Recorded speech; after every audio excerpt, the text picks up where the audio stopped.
Welcome to another episode of Mike and Matt on Fire, and I'm joined with Michael Rosehart and Matt McKeever as always. And so we figured let's dive into Financial Samurai's done an article that kind of ranks the best passive income investments. And so we're actually just going to jump over to his blog. We're mainly going to be looking at the summary, but if you guys want to read the full article, jump in the video description down below and you can find the link there. So here we are, passive income ranking review. So we'll maybe just quickly run through the different types of asset classes. Maybe we'll talk just high level, kind of our thoughts on them, and then we'll kind of review his approach to scoring them.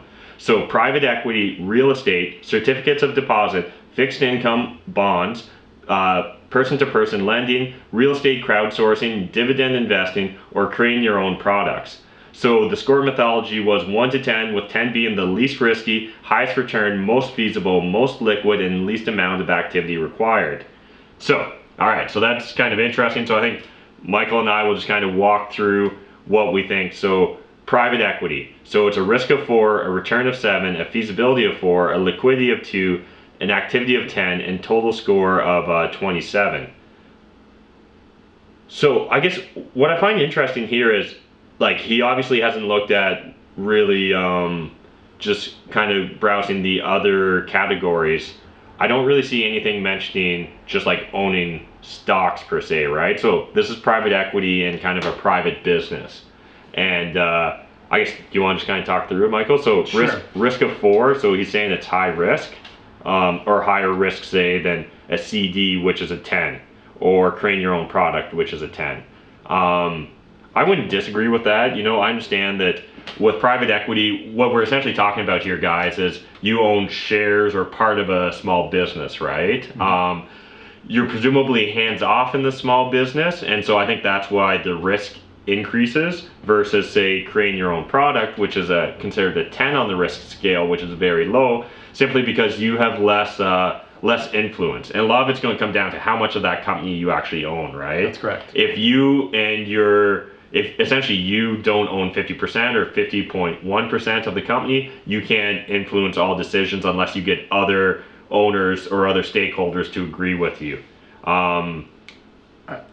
Personally, so my thoughts on private equity, you know, I like private equity as a percentage of your sources of income, as a percentage of your net worth.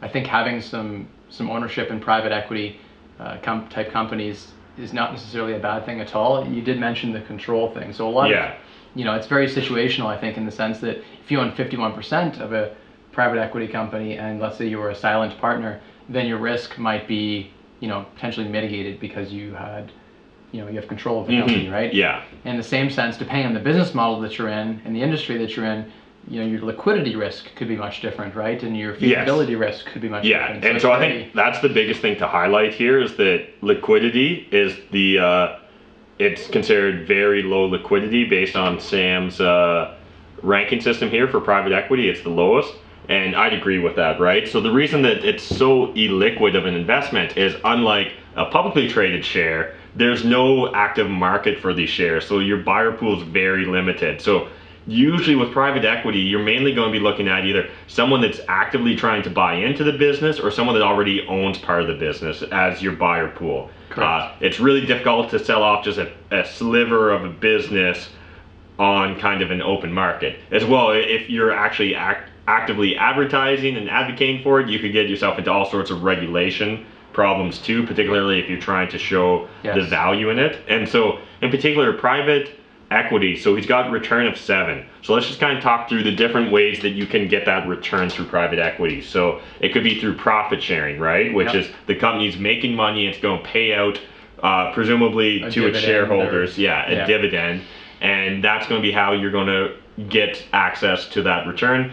Otherwise, you're really looking at long-term appreciation play. And so what that might look like is, again, one of your partners buys you out at a higher price than what you bought in for, or maybe you're being taken over by like a larger entity. I think that probably covers the basics of private equity. And then so for activity, he's got it as a 10.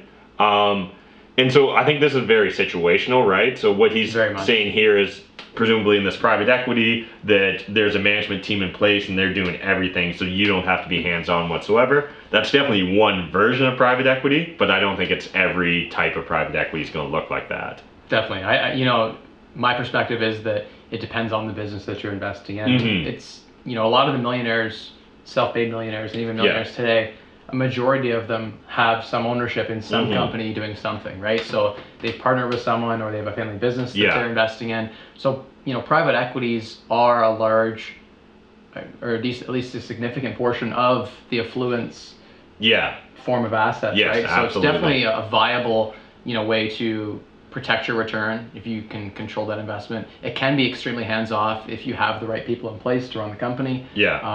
I like private equity personally. The downsides are, right, of course, that you don't have the same potential for stability that you would with, for instance, like real estate. It's extremely illiquid, and you are going to be, if you don't have control, you're kind of at the mercy of your fellow shareholders and the management team. And so let's just kind of talk through quickly the different slivers private equity could look like. So it could literally be your buddy has a one-man plumbing company, and you buy in a chunk of that company, and so like maybe he needs to buy a new truck. And instead of lending him money for that truck, you buy into the business, and maybe you buy, who knows, 10, 20, 30, 50% of the business for that $40,000 amount. That's going to give them capital to be able to go do stuff, right? Or it could be, owning a Subway franchise, or it could be owning a tiny sliver of a giant conglomerate that owns or does millions and millions of sales a year, right? It could literally still be private, not publicly as long traded. as it's a private company, that's all it really needs to be. So there's examples throughout. Pretty much any type of business in theory could be a private equity investment. That's correct. Yeah. Basically, private equity investment is you have ownership shares in some corporation that is not publicly traded. So could be anything. Could be any business. I think that one of the biggest risks with investing in smaller, like really small private equity companies are like the issues with liquidity, the issues of, for instance, if it's a 10-man operation and the guy you're investing with is a good friend of yours and he gets sick or something happens or he changes businesses, the business could have no value potentially or significant discount in value. So the risk with private equity is who are you investing in? What are you investing in? That makes a big difference, I think, from a risk perspective, feasibility perspective, liquidity perspective, all of these pieces. So something to consider. Definitely a good portion of the wealth of the affluent is in businesses like this, in private equity opportunities. So definitely something to consider and awesome for passive income. Agree. And then so we got real estate next. We won't spend a lot of time on real estate because we talk about real estate nonstop, but just the areas I want to highlight is, so he's got real estate kind of as very middle of the road in a lot of the senses. So it's on the higher end on the return side, kind of in the middle to low on the feasibility side. Liquidity, it's low, and activity, it's kind of middle. Or I guess it's near the bottom, sorry, for activity. So what do we think about that? I don't disagree with the liquidity, right? Real estate, it's a pain in the ass to sell. There is usually kind of an open market for it, but you're not dealing with commodities, right? So it's not an apples to apples sale. Plus there's all sorts of expensive transactional costs. So things like legal costs, your land transfer tax, if that's applicable in your region, as well as a commission if you're paying your realtor to sell your property. So those are all things that you need to consider about the liquidity of real estate. I couldn't agree more with the liquidity pieces. I mean, you can always refinance a property, so that creates some liquidity. Yes, that's actually a great point. That's I would actually, based on that, I think you could maybe bump up the liquidity a hair, depending on what kind of strategy you're using for real estate. I agree. It should be. I feel like it should be more of a middle of the road kind of liquidity in that sense. Activity, it really depends on your strategy as a real estate investor. If you have a property management company or you're joint ventured in a way in real estate such that you're not the active partner, it could be a 10, the same way as private equity was a 10. So it just depends on how you structure it. I know a lot of real estate investors who could look at this risk profile entirely differently, right? And see it as, very stable, good return, no hassle. On the other side, there are people who are grinding real estate and they might find, a score of, I think, 1, which would be the absolute. That would be the worst, right? So that'd be a lot of effort because they're flipping or they're actively renovating themselves. And so like everything, it varies. depending on how what your strategy is with real estate. In general, I like real estate. The majority of, again, the affluent and the wealthy in the world that have thought about this and spent a good amount of time deciding how they're going to invest their assets into passive income type vehicles. A lot of them choose real estate because it's a safe, stable place. People will always they will always value land. There's only so much of it to go around. I think it's a relatively stable play. Where you buy makes a big difference too. So for sure, depends on what country you live in and what city you live in and what type of properties you're buying. Yeah, absolutely agree. But I agree with pretty much most of the rankings other than those qualifications. Yeah, and so just one little side note that I think is interesting, private equity and real estate are two of the major components, like Michael said, and a lot of the Millionaires Next Door, and particularly Dr. Stanley documents that throughout the book, The Millionaire Next Door. If you're not familiar with it, definitely do yourself a favor and get a copy from your local library. Great book. And it's just like, it'll really change your perspective on what financial wealth actually looks like I love to look, and I love that data, because for me it's always been, when I want to go somewhere, I want to do something, I look for the person who's doing that thing. Yeah. So if I want to become a YouTuber, exactly. I look to Matt McKeever here and I say, well, what's he doing, and how do I emulate some of those best practices? Yeah, exactly. So let's dive into CDs then, certificates of deposit. So he's got a risk of 10, a feasibility of 10, and an activity of 10. Returns the very lowest, as well as liquidity is relatively low. So essentially, I agree with pretty much all of that. And so the reason that it's the risk is extremely low is simply because it's pretty much as guaranteed of a safe investment as you're going to find. In theory, everything has some mild risk, but you're talking about like almost a systematic risk towards the entire financial system for this to really falter. But because it's extremely low risk, extremely low reward, that risk reward ratio is always going to come into play. So that's why return of 1. Very low activity, because it's a commodity you're buying, right? Done, right? Liquidity, I'd have to do a little bit more research. I would have thought in theory it could be a little bit more liquid. You may not, you'd be selling it probably on a second hand market. You can, it depends on how it's structured, right? Certain deposits are locked in such that if you sell them, you get nothing, no return. So you just get your money back and you forfeit your return for the last year or something if you cash in early. Others are structured such that you can sell them anytime and you just take a small penalty.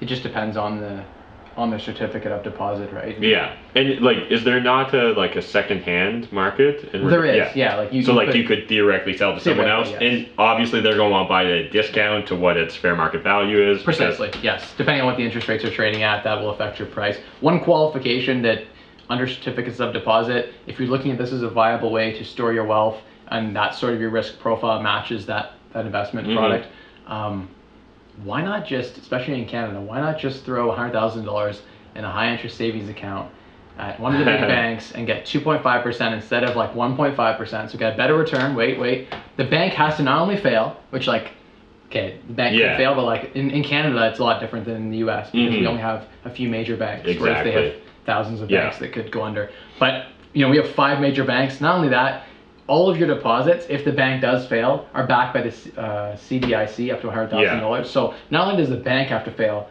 but the government agency that backs your deposit has to fail. So in my opinion, that's actually safer than, or as safe as, investing in a government certificate. I don't know why anyone does when they get half the return. But so if you're out there and you're in Canada and you're looking to invest, open up a Tangerine high-interest savings account or something, right? And get that 2.6%. I personally have a lot of money sitting there waiting for the right opportunity, beating inflation. 2.6%. I think in Canada our inflation's 1.8 this year based on the index. So no, I definitely agree. A viable option. The extreme contrarian would argue that in theory we have witnessed a few times that complete failure, but you're talking about extreme outliers like Greece, right? Where literally people did lose what was insured deposits, but I really don't see that occurring in Canada. But so let's jump over to fixed income or bonds. So again, just kind of a breakdown for you guys. Essentially, a bond, you're probably lending to either a government institution or you're lending to a company, and essentially it's going to have a set return usually. We can, there's fancy things you can get into, whether you're buying at a discount or a premium and blah, blah, blah. But the gist of it is you're loaning money to a company, And again, you can get into some more exotic products where maybe you can convert that debenture into equity and stuff like that. But let's just kind of look at this as kind of just a fixed income approach. So in general, kind of comparison for you guys, bonds you would expect to see a higher interest rate than what you get from your CD or from even a high interest savings account. Again, it's really going to depend as well. Some people might fit preferred shares under kind of the fixed income or the bond segments as well, because it's kind of a mix between an equity and a debt instrument. Yeah. Like convertible bonds and things like that. Exactly. And so, yeah, kind of going through what he's got here. He's got feasibility of 10, activity of 9, liquidity of 8, return of 5, and risk of 4. Overall, I agree with it. I'm actually kind of surprised though he puts it as being that high of risk. A lot of it's really going to depend on the specific entity you're lending to, right? But if you're lending to, so you could lend to the government on one side. Yeah. You could lend to private corporations. You have junk bonds too. Yes, absolutely. Yeah, and so it covers the gamut, right? Like, but the thing is, your return's going to vary usually based upon the risk, right? So those junk bonds could be paying you double-digit returns in theory. There's a far more likely chance, a far more likely chance that it may never receive those interest payments, or you may even lose your principal. Whereas, I think a lot of Canadians instantly think of bonds and we think of blue chip, right? So you think of the big banks and other organizations like that where you can buy bonds from those companies. And I think it's one of those things, again, if you're getting to the point where you're less concerned about growing your net worth and more about just maintaining it or having a consistent flow of income,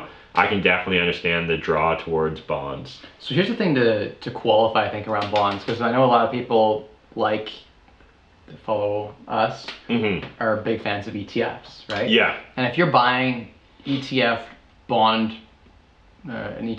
fund, let's say, right? Sure. So it's buying and selling the bonds. You have to be very, very careful of interest rate risk, right? So if interest rates rise, the price of bonds decreases, right? If interest rates drop further, then your bond portfolio will do well. So it's possible you could actually lose, in an ETF bond fund, you could lose your initial investment if interest rates were to climb significantly. Yeah. So something to keep in mind. It's not as safe as, say, real estate. I think you're more insulated from something like an interest rate rise risk. So there are still, I actually honestly, he's got risk at, so for where is it? Risk is a 4. There it is, 4. Okay, so I think risk maybe should be a little bit higher than that. Well, that's saying it's one of the riskiest. So I would put like a 2. You think it's one of the riskiest investments? I don't like bonds at all. I'm not a big fan of bonds just because I think we're at given where we are right now with interest rates. Okay. I'm not a huge fan of bonds. If we were at, say, a prime of % higher than we are now or something like that, I think that, if we weren't in one of the lowest periods of interest rates in history, I think bonds would be a good, long-term play potentially, but I see long-term interest rates rising, and that's just my opinion. That's just, me speculating, but that would depreciate your price, and there's no insulation for that. Maybe there are bond funds out there that are insulated for that. They maybe have some options. Maybe, yeah. I'd have to look into that, and I can't speak to that, but that's just something to consider, that you could potentially not even guarantee your principal, whereas in something like... It'd be pretty rare for you, unless the company's simply defaulting, in which case 100%. But in an ETF, I think losing all your principal, not impossible, but yeah. Yeah, no, you never lose all your principal. I'm talking But you could lose losing portions. To inflation was more what I was absolutely, pointing to, right? Is not beating inflation in a year or two period, which would be worse than... just keep it in cash in a savings account. So anyway, that's just my little qualification. I'm not a huge fan of buying bonds. There are better ways, but yeah, I don't disagree. I own no bonds. Actually, once we're done this, let's just quickly go through and talk about what we have and haven't owned. But so P2P lending. In this article, you're mainly focusing on literally some of those different websites and platforms that allow you to lend to people. So he's got it kind of as a risk 7, return 7, a feasibility of 9, liquidity of 6, and an activity of 8. Is there any P2P lending in Canada? I think it's only P2B right now. In Canada. Oh, yeah, it could be. And I think that most people blanket that all together. Oh, okay. But yeah. P2P is person to person, P2B is person to business, right? And so there's a company, actually guys I went to school with at Ivy, I should shout out to them. They started Lending Loop here. Oh, did they? Oh, cool. So they're the CEO and the CIO. Awesome. They founded it at the time I was going to school with them. I was in class with them. I remember kind of, anyway, so good for them. They've been on demand, and there's someone cool to check out if you're interested in Canada in P2B lending. So you can make 10, 12% rate of return by investing in, essentially, it's like the opposite of taking the private equity option, right? You're essentially taking the debt option in a private equity type of firm. Mm-hmm. And so again, I think it really depends on who you're lending to, right? As far as what you're going to say for risk return and all that. Essentially, like the Coles notes, or the bottom line would be that owning debt in a company like that is safer than owning equity in a company like that, because debt holders almost in are any paid company, out, So like first. in general, what it's often going to look like is you'll have something like your debentures or bonds will probably be the safest type of investment with a business, whether private or public. Then you're going to have like kind of preferred or convertible instruments, like preferred shares. Then you're going to have the pure equity. And so the reason the pure equity is the highest risk simply comes down to there's no real guarantee that they have to pay you out anything. There's no guarantee. Now you can influence the business in theory if you have control. So that's where it really comes down to kind of that balance between what sort of control do you have. But so, I don't know a lot about P2P lending. I think as far as the risk profile, I would just really study what the history is on Lending Loop or whatever platform you're using. Then the people you're lending to, right? Make sure you're diversified. You're not lending all to one guy. Yes, I think that's huge. You can lend out pieces of those loans rather than lending to one individual, and that way you're able to kind of sprinkle your risk across multiple individuals or entities. Diversification is key. Yeah. So then we got real estate crowdsourcing. So this is very similar to that P2P lending. Essentially, you're just lending to someone that's going to be doing a real estate investment. And so this is maybe just a hair newer than P2P lending, but it's pretty much the same idea. I'm kind of curious why real estate crowdsourcing is considered much lower activity than P2P. I would have thought they were similar. I guess maybe in theory you have to do more research on the individual and determining whether you're okay with that. But yeah, otherwise, I think real estate crowdsourcing, a lot of my thoughts are similar to the P2P. The only little caveat I'll put is there's also, let's call it like hard money lending. And so rather than kind of crowdsourcing, you're actually directly lending to an individual and on a specific project usually, or maybe as a blanket towards their portfolio. And, in the hard money lending in kind of like London, Ontario, you're probably going to be looking somewhere between 8 to like 16, maybe even 18%, depending on how short of a time it is. And again, I think that's another really interesting way for someone to invest in real estate without being directly investing in real estate.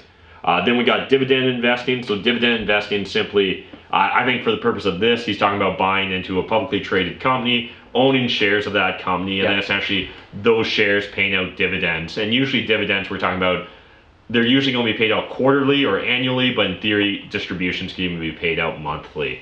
And I think most people, when they first hear dividend investing, again, they're going to immediately think of those blue chips. And I think blue chip investments are great for dividend investing. In Canada, we can often see somewhere between like 3.5% to 6% among those blue chips. And so blue chips are often going to be the big banks in Canada, insurance companies, very large manufacturers, utility providers, kind of all of that stuff. Anything else you want to add to dividends, or?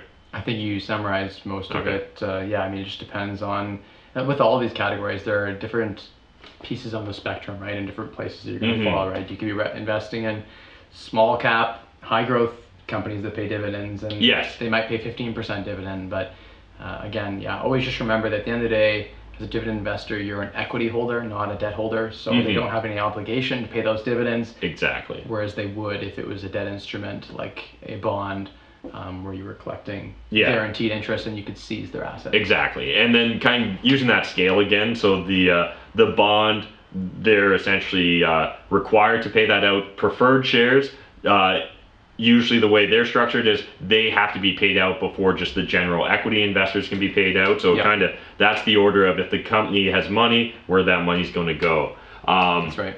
Otherwise, I think this one's really interesting. This last one he's got here. So creating your own products.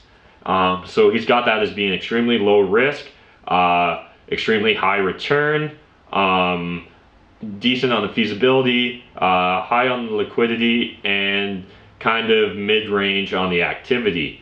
So this could essentially be almost anything, right? Creating your own product. So for example, maybe you're creating the ShamWow, or like the Snuggly, or what was it with the blanket thing that the you put Snuggie. on? The I Snuggie. love the Snuggie. And or maybe you're creating content like writing a book or creating a movie or things like that. And so I'm going to throw intellectual properties kind of under this umbrella as well. I don't know if I agree that the risk is essentially zero on creating your own products. I think the only way you could justify that is if your outlay is almost immaterial. Lots of times creating your own product, you may have spent a fair bit of money R&D and doing other things. That's or true. like if you're writing a book, you're going to at least at a minimum have a huge outlay of your time and effort. But beyond that, I do think there's a lot of value in it. It's kind of why I'm drawn towards creating YouTube content. Essentially, the way I look at it is our intellectual property rights, the laws around copyrights and royalties and all that is completely insane. It's completely insane what a protectionist-oriented view governments have towards it. And it's mainly due to huge lobbying from major corporations like Disney or McDonald's. Mickey Mouse, it'll be over Disney's dead body that goes public domain. Same with Ronald McDonald, or like secret sauce formulas and stuff like that. Whereas, Shakespeare is public domain, right? So there used to be essentially, a long time ago, everything was public domain and you couldn't really enforce any sort of intellectual property. Then we started in with like, oh, you can own it for your lifetime or your lifetime plus 50 years. But essentially what we've seen is constant extensions by the US and other westernized governments, and it's really to protect their homegrown organizations and IP. So I do find it very attractive simply because I think that my YouTube videos, like myself and my estate, can own them forever, right? Now enforcing that intellectual property right can be expensive and timely, but that's kind of my thoughts on it. Do you want to dive into your ideas on? Sure, I can weigh in. I find it interesting, first off, that he thinks it's the most attractive score, I think, right? Yeah, it's by far the most attractive. By a decent amount. So what are your thoughts, Michael, on creating your own products? So I think at the end of the day, we can see that it's got the highest score based on what Sam thinks, right? I don't necessarily disagree with some of the rankings there. From an activity perspective, I definitely think an 8 is very generous. This has to be real estate level effort or more effort, I think. Or more, yeah. I'd probably put it like a 5 or a 4, which is like the most activity of all the things on that list. Yeah. It depends on, from a risk perspective, it depends on whether you consider risking 1,000 hours of your time as a risk or not. What's your time worth? If it's worth nothing, then there's nothing to lose. But and then I think Matt made a good point about investing significant capital. You might invest a few $1,000s in your product or your business or whatever you're doing, and so that could return nothing potentially. And there's no guaranteed market, right? And a lot of, depending on what sort of product or thing you're creating, a lot of consumption's driven by advertising and marketing, and so that's usually not free. So I think that's another big consideration. But now that we've kind of gone through it all, essentially what he's saying is the most desirable passive income is going to be from creating your own products, from dividend investing, real estate crowdsourcing, P2P lending, fixed income bonds, CDs, real estate, and private equity. So he's saying small business and real estate are the worst, and dividend investing and creating your own products are the best. And I guess I kind of find it interesting because I guess like these two, to me, private equity and creating your own products, in theory could be very similar if you say had the private equity where you have control. Because essentially this is private equity with control, right? Yeah. Dividend investing versus real estate. Real estate definitely is more hands-on, and I think Michael's talked about it a few times on YouTube as well as like in your on your blog. So it definitely can be if you don't have the right systems in place and the right scale and size. Dividend investing is, like, in my opinion, extremely, they have it as a 10, they have it as a 9. I would almost put it as a 10, just the same as real estate crowdsourcing or CD certificates or private equity. In my opinion, it's all, and maybe when he talks about private equity, maybe he means like public equities too. I don't know. if he's included that there as well. And maybe that's why it's got a similar, I don't know, we'd have to dig into the minutia of, how he built this chart. But anyways, I think that's a pretty good overall summary of the different types of passive income approaches you can do. I think that it's pretty all-encompassing. Is there anything you can think of off the bat that he missed? Like, I think hard money lending, but in theory, that's almost real estate crowdsourcing, just on a small scale. At a high level, so when you look at asset classes, I'd like to hear your opinion on this. What are the different ways that you can invest, right? So we've got debt, equity. So I mainly look at it as like you can have debt or equity, and so that could either be in private or public enterprises. You could have a real estate, and then intellectual property. And then I think if I just use a catch-all like businesses, then I think that theoretically covers everything. I don't have a holistic thought on it. I guess I've never spent a lot of time focusing on it. For myself personally, I've always seen real estate and long-term dividend investing probably being, and recently, way more recently, seen hard money lending as being kind of the three pillars I see myself using to build passive income. And what I'd love to see personally for myself is, I'm just going to pick a number arbitrarily, but let's say my goal is $30,000 as my kind of personal consumption per year. Just because I'm weird or because I love safety, I would like to see myself have $30,000 a year in real estate income, $30,000 a year in dividend income, and $30,000 a year in hard money income, which is insanely excessive, but it's one of those things too where you're just like, I don't know, I can't figure out anything better to do, so why not do that? But what do you think, Michael? Like, what's your thoughts on the different asset classes, as well as kind of where you want your passive income to be coming from? I'm going to pick arbitrary numbers as well. Yeah. You've actually heard me say this, that I like to have the triple guarantee of streams of income. So I take a very similar approach to Matt on this. I like to have, let's say my spending is a little bit less than 30,000, but let's pick 30,000. Yeah. I want 30,000 coming in from hard money lending the same way. At least 30,000 coming in dividend income, 30,000 in net income from my real estate portfolio, maybe 30,000 coming in from some product or something that I'm doing, maybe 30,000 coming in from some capital gains in a year, maybe even more than 30,000 because growth feels good. Yeah. From an asset class perspective, there are so many different assets you can invest in, and people ask me that, like, what do I invest in? I have 50,000. What can I do? And I'm like, you can do anything. You could go buy a car and flip that car if you want to. That's an asset class. You could invest in cars, for instance, or you could go buy a nugget of gold, and that's a physical asset that you could have, or you can invest in cryptocurrencies. I don't know where they fall in the spectrum of... Yeah, to me, like, I see those similar as being like, I guess, I didn't really name it, but like, whatever you want to call like hard goods or commodities, right? So like, physical currency, so literally having cash money, having gold, silver, other precious metals, or jewels like diamonds, things like that. And then I would consider cryptocurrency similar. I guess my view is cryptocurrency to me would fill a similar spot if I was, say, trying to do the permanent portfolio. So, if I'm allocating 25% of my assets or 20% of my assets towards kind of a stable basket of commodities, I see no problem with having cryptocurrencies being an aspect of it. But yeah, that's just kind of my thoughts. Yeah, I think from permanent portfolio perspective, if you wanted to hold commodities, cryptocurrencies could definitely fit as a part of that. Diversity is key. So, the future could be international cryptocurrency. We could end up moving towards that. And so having a small percentage of your wealth in, say, precious metals and cryptocurrency, I see cryptocurrency a lot like precious metals.